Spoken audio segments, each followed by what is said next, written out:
Okay, so this Gettysburg, this is where we're approaching the high water mark of the south.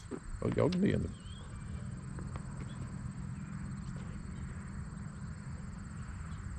This is where Pickett's focus was on the copse of trees. Right there. You making a video? I am making a video. You can talk during the video. Okay. All right. Sort of hoping you will. Okay, cool. So let's walk over to Lewis Armistead. All right.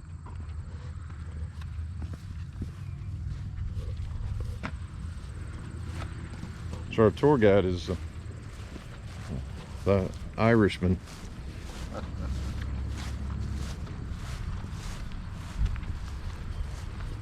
Who knows more about it than the rest of us put together.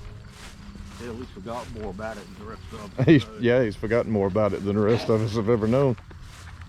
I'm blushing now.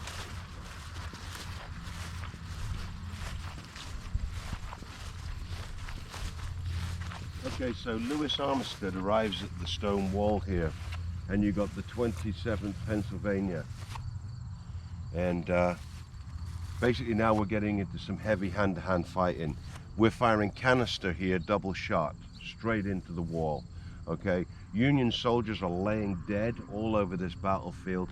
Confederates are starting to pour over the wall.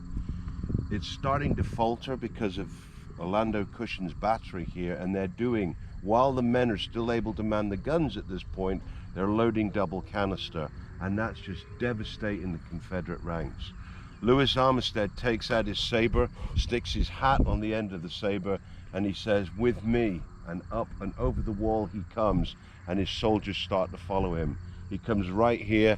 A shot from this gun that was roughly mounted here hits Lewis Armistead with pieces of canister, and he falls dead right here. Well, he falls mortally wounded, whereupon eventually he's given aid by a Union lieutenant who, at this point, then Armistead says, "Please tell my friend Wilfred, General Hancock, that I'm very sorry for everything that's happened." And then he dies right here. At this point, the 26th North Carolina is pushing up the other side of the wall. Men, the colors go all the way up to behind the gun line here. However, at this point, Union reserves come forward and sweep down and push everybody back. There's a whole bunch of Confederate soldiers here that are just totally encircled. And once they're encircled, then everybody just surrenders. These guys had had enough. They've done it. So we got the 2nd Brigade along here, and they push up and they take up positions, and then that's when the order to cease fire is given, because these guys are just returning back. They're limping, they're making their way back, they're taking their colors, and they're allowed to leave. It's more of a relief from both sides, because this was a frightening experience to see this whole frontage coming towards them, and now it is being withdrawn. So at this point, because they've been told to stop firing, Union soldiers then start to chant, "Fredericksburg, Fredericksburg, Fredericksburg," because in Fredericksburg it was the opposite. It was the Confederates that were in the defensive position, and Union corps were just being thrown at them and slaughtered from Marie Heights in Fredericksburg. So they were told to stop firing. You know, I guess the wind had been knocked out of everybody at this stage. This was a really intense part of the battle. Over the whole 3-day period, this was the worst piece right here. What happened in the 24 minutes that this went on was just devastating. So I guess everybody was just relieved it was over. The Confederate forces were pushing back towards Confederate Avenue. The 2nd Brigade here, the Pennsylvania boys, they just started chanting Fredericksburg just to let them know that they'd been beaten. And that was it here. So what we'll do is we'll just head over to the other side of the battlefield after breakfast, and then we'll walk Pickett's Charge so you get an idea of what the guys were seeing when they were walking towards this. Well, let's walk over there actually to the high Yeah, we're water going to mark. go and look at the high water mark.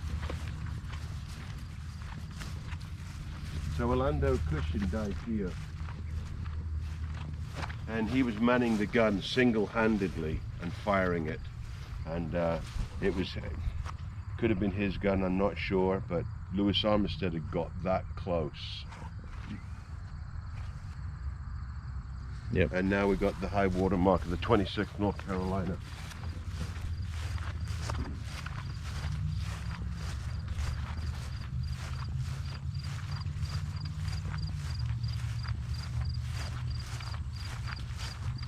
Now if you go on to Google, you can Google the 25th, I think is the 25th anniversary of the blue and the grey. And they have all the old boys, all the old Union boys lined up this side of the wall. And they have, it's on video, it's an old film and it's on video. And they've got about 12 really old, bearded, you know, guys with walking sticks, rebels on the other end. And for the cameras, what they do is they pick up their walking sticks and they give the rebel yell, and they're all hobbling towards the wall. And the Union guys are all standing there waving their umbrellas at them. And then when they eventually come up to the clash point, they lean across and shake hands across the wall. It's very touching. It really makes the hairs stand up on the back of your neck.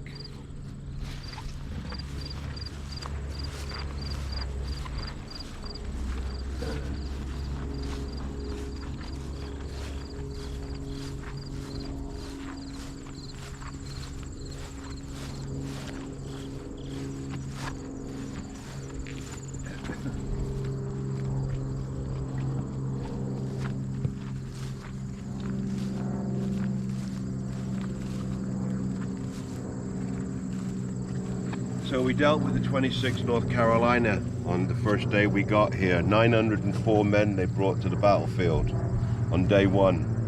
By the time they finished Herb's Woods, they went into a resting period for day 2. Then they were involved in Pickett's charge, day 3. This is the highest point on the battlefield that any Confederate soldier stepped. And by the time they got here and the colors were ordered to turn around and withdraw, there was 374 of them left. Out of how many? 904 onto the battlefield. 600 out of 900 roughly. Yeah. Gone. Done by this point. Yeah. Yep. This is where the boys got to. That close. That's Yeah. what, 15 yards Well, to the wall there. well, no, they broke the Union line here. So Uh-huh. the Union line twisted. This is called the angle, this point here. Oh, got it. Okay. So this was penetration into the Union line. It just so happens there was another gun line there, but this was penetration into the Union line. And then reinforcements, you said, came up over Reinforcements came up from the Taneytown Road and struck and everybody from that direction. this way. Yeah. They pushed them all back. Wow. Let me get a picture of all of you. All right. I'm going to stop So, recording for a bit here. Actually, it might be better